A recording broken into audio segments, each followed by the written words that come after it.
اور India Muslim minority organization کی جانب سے پروٹیکشن آف وقف board properties in Telangana and judicial power کے نام پر ایک اجلاس حیدرآباد میں منعقد ہوا، جس کے کنوینر جناب نعیم اللہ شریف، جناب محمد علی اور سابقہ ایم پی جناب عزیز پاشا تھے۔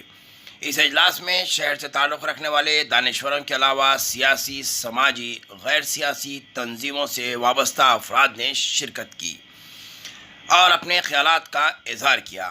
آخر میں اجلاس میں یہ طے پایا کہ 3 مارچ کو تمام مساجد کے سامنے دستخطی مہم چلائی جائے گی اور 9 مارچ کو اندرا پارک پر دھرنا دیا جائے گا۔ اجلاس میں کئی افراد کا خیال یہ تھا کہ وقف پراپرٹیز کا جو نقصان بڑے پیمانے پر ہو رہا ہے، اس کے اندر حکومت اور مسلم قائدین بھی اس کے ذمہ دار ہیں۔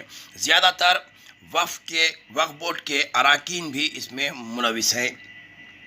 اس کے علاوہ ان افراد کا خیال یہ بھی تھا کہ جب اتنے مسائل پر آواز اٹھائی جا رہی ہے تو عوام کا رد عمل کیوں ساتھ نہیں مل رہا ہے اور حکومت پر اس کا اثر کیوں نہیں ہو رہا ہے۔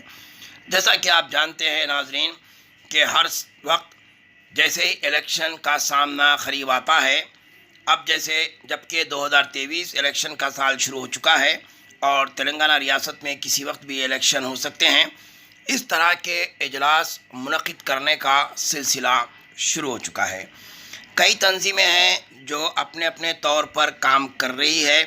کوئی 12% ریزرویشن کے نام پر اجلاس منعقد کر رہے ہیں تو کبھی میٹنگ کر رہے ہیں، اور کوئی فیڈریشن کی جانب سے اقلیتی مائنارٹی فائنانس کارپوریشن کے لونز کے بارے میں آواز اٹھائی جا رہی ہے، دھرنے دیے جا رہے ہیں، اور بی جے پی کے مائنارٹی مورچے کی جانب سے بھی پرانے شہر میں بڑے پیمانے پر کارنر میٹنگز اور دھرنا دیا جا رہا ہے، احتجاج کیا جا رہا ہے، اور ڈیولپمنٹ کے نام پر بی جے پی کے مائنارٹی قائدین مسلسل آواز اٹھا رہے ہیں اور حکومت سے اور حکومت کی حلیف جماعت سے باضابطہ سوالات کیے جا رہے ہیں۔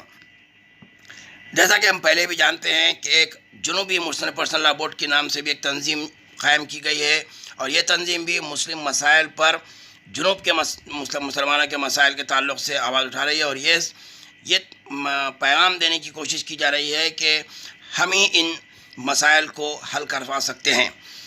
سوچنے اور دیکھنے والی بات یہ ہے کہ آخر ان اجلاسوں کا مقصد صرف وقف بورڈ کی پراپرٹی اور اقلیتی مائنارٹی فائنانس کارپوریشن نشانے پہ کیوں ہوتا ہے، جبکہ دیگر کئی مسائل ہوتے ہیں۔ یہ اجلاسوں میں مساجد کے شہید کی بات کی جاتے ہیں، ریزرویشن کی بات کرتے ہیں، مسلمانوں کے حقوق کی بات کرتے ہیں، نمائندگی کی بات کرتے ہیں، چیف منسٹر کی جانب سے لاپرواہی اور مسلمانوں کو نظر انداز کیا جا رہا ہے، اس کے الزامات کے تقاریر کیے جاتے ہیں۔ لیکن ان تحریکوں کے باوجود نہ حکومت پر اثر ہوتا ہے، نہ وقف بورڈ کی حفاظت ہوتی ہے، نہ وقف بورڈ کے مخفل کمرے کو کھولا جاتا ہے، اور نہ ہی عدالتوں کے فیصلے مسلم وقف بورڈ کے حق میں ہو رہے ہیں، اور وقف بورڈ کی کارکردگی انتہائی ناکارہ کے ناکارہ ہوتی جا رہی ہے۔ لونز کے بارے میں اب تک کوئی شفافیت سامنے نہیں آئی ہے۔ آخر یہ سیاسی جماعتوں کے بائیں بازو، دائیں بازو، جنوب، شمال، مشرق، مغرب سے تعلق رکھنے والے قائدین جو ایک وقت اپنی اپنی جماعتوں سے وابستہ رہے، یہ چاہے وہ کانگریس ہو، تلگو دیشم ہو، ٹی آر ایس ہو یا مجلس ہو، جب انہیں ان کی جماعتوں میں عہدے اور برابر نمائندگی نہیں ملتی ہے تو یہ قائدین متحد ہو کر راؤنڈ ٹیبل کانفرنس کی شکل میں ہوٹلوں میں اجلاس منعقد کرتے ہیں اور مسائل کو عوام کے سامنے رکھنے کی کوشش کرتے ہیں اور حکومت پر دباؤ بناتے ہیں۔ بعد میں پھر چاہے وقف بورڈ کے چیئرمین بلا کر بات کرتے ہیں یا پھر حکومت کے مسلم منسٹرز یا قائدین بلا کر انہیں بات کرتے ہیں اور مسئلے کو حل کرنے کا وعدہ کرتے ہیں، پھر یہ سارے نشستن، گفتن، خوردن، برخاستن میں تبدیل ہو جاتے ہیں۔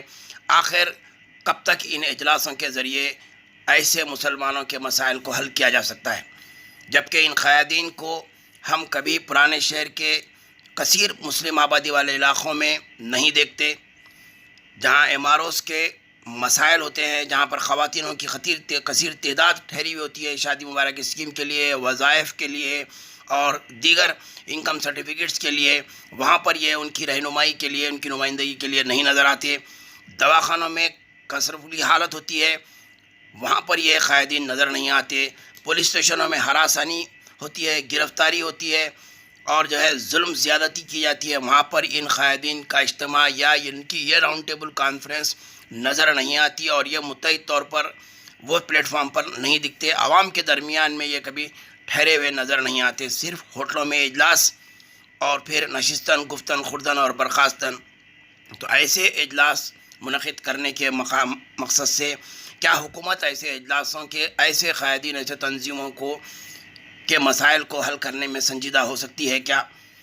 تو لہٰذا عوام کو بھی چاہیے کہ ایسے تنظیموں کو جواب دہ بنائیں اور انہیں آپ اپنے درمیان میں آنے کی دعوت دیں، آپ کے ساتھ جڑنے کے لیے انہیں اصرار کریں اور ان کے ساتھ جڑتے ہوئے یہ مسائل کو حل کرنے کی کوشش کریں۔ دیکھیے اب ہم یہ 3 تاریخ کے دن مہم چلتی ہیں، کتنا عوام کا رد عمل ساتھ آتا ہے، اور 9 تاریخ کے دھرنا کے بعد کیا حکومت اسے جوڈیشل پاور دیتی ہے وقف بورڈ کو، یا پھر جو ہے لونز کے 2 لاکھ اپلیکیشنز پر کتنے لونز دیے جاتے ہیں، یہ وقت ہی حالات بتائے گا۔ اور ان قائدین کے متحد ہونے سے حکومت کس طریقے سے اثر انگیز ہوتے ہوئے مسلمانوں کے دیرینہ مسائل کو حل کرنے میں کامیاب ہوتی ہے۔ آئیے دیکھتے رہیے ہمارے چینل کو اور ہمارے نیوز کو سبسکرائب کیجیے۔ جائیدادوں میں جس کی اگر یہ دیکھیں تو 77,000 ایکڑ زمین، ہیکٹر یا ایکڑ زمین، جس میں 57,000 جو ہے نا 80% 85% ہے نا خطبہ ہو چکا۔ تو آج ہم اس لیے بیٹھے ہوئے ہیں کہ جو بچے ہوئے پہلے اس کی صیانت کیسے کرنا، اور اس کے ساتھ ساتھ جو ہے یہ جتنے بھی زمینوں پہ قبضہ ہو اس کو کیسا وہ چنگل سے آزاد کرانا۔ مہینے کے اندر KCR صاحب الیکشن ڈکلیئر کرنے والے ہیں۔ اور مسلم مائنورٹی کا سب سے بڑا پرابلم آج جو ہو رہا ہے کہ آپ کے ساتھ ہاتھ جوڑ کر ٹھہرے کہ ہم ہیں، اوقافی جانوروں کے لیے ہم ہیں، مسلم مائنورٹی کے لیے ہم ہیں، ہم ساتھ دیں گے آپ کا۔ یقین جانیے وہ لوگ شٹر اٹھاتے ہیں، شٹر ڈالتے ہیں، لفافے ملتے ہیں، پھر ہاتھ چھوڑ دیتے ہیں۔ They are working as an informer to those who are against us۔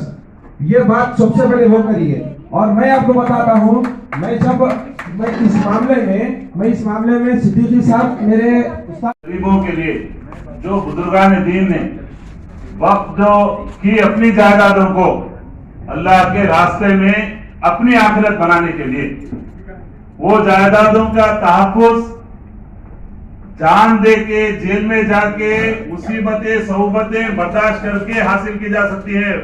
Table پہ بیٹھ کے مذمتی بیانات یعنی قراردادیں منظور کرنے سے نہیں ہوتی۔ نعیم اللہ شریف صاحب، صدیقی صاحب جس طرح سے فرمائے کہ ہم کو باہر نکلنا پڑے گا، اگر آپ لوگ اس کے لیے تیار ہیں تو ہاتھ اٹھائیے کہ ہم اپنے آپ کو اگر ضرورت پڑی تو ہم جیل کو بھی جانے کے لیے تیار رہنا چاہیے۔ انشاءاللہ تعالی میں گزارش کر رہا ہوں اور امید کرتا ہوں کہ جو کیمپین شروع ہونے جا رہا ہے اس میں اپنی انا کو ختم کر کے للہیت کے لیے غریب لوگوں کو جن کے حقوق چھینے گئے، غریبوں کے نام پہ جو زمینیں حاصل کی گئی اور اس زمینوں پر اپنے بڑے بڑے محل تعمیر کر لیے، ان ظالموں کے خلاف ہم کو اٹھنا پڑے گا، ان ظالموں کے خلاف ہم کو لڑنا پڑے گا۔ اور میں آپ کو کوئی فزیکل فائٹ کی بات نہیں کر رہا ہوں، بندوں کی خدمت یہ افضل عبادت ہے۔ ادھر بندہ کسی بندے کی خدمت کیا اور ادھر خالق کائنات نے اس کو اس عبادت کو قبول فرما دیا۔ آج ہمارے پاس دعوے دار بہت ہیں الحمدللہ۔ ابھی ہمارے بھائی نے کہا کہ ہر ہاتھ ملانے والا دوست نہیں ہوتا۔ میں اتفاق رکھتا ہوں آپ سے، میں اتفاق رکھتا ہوں، کیونکہ ایسے ہی لوگوں کی وجہ سے آج ہمارے کاسٹ کو جو ہے نقصان ہو رہا ہے۔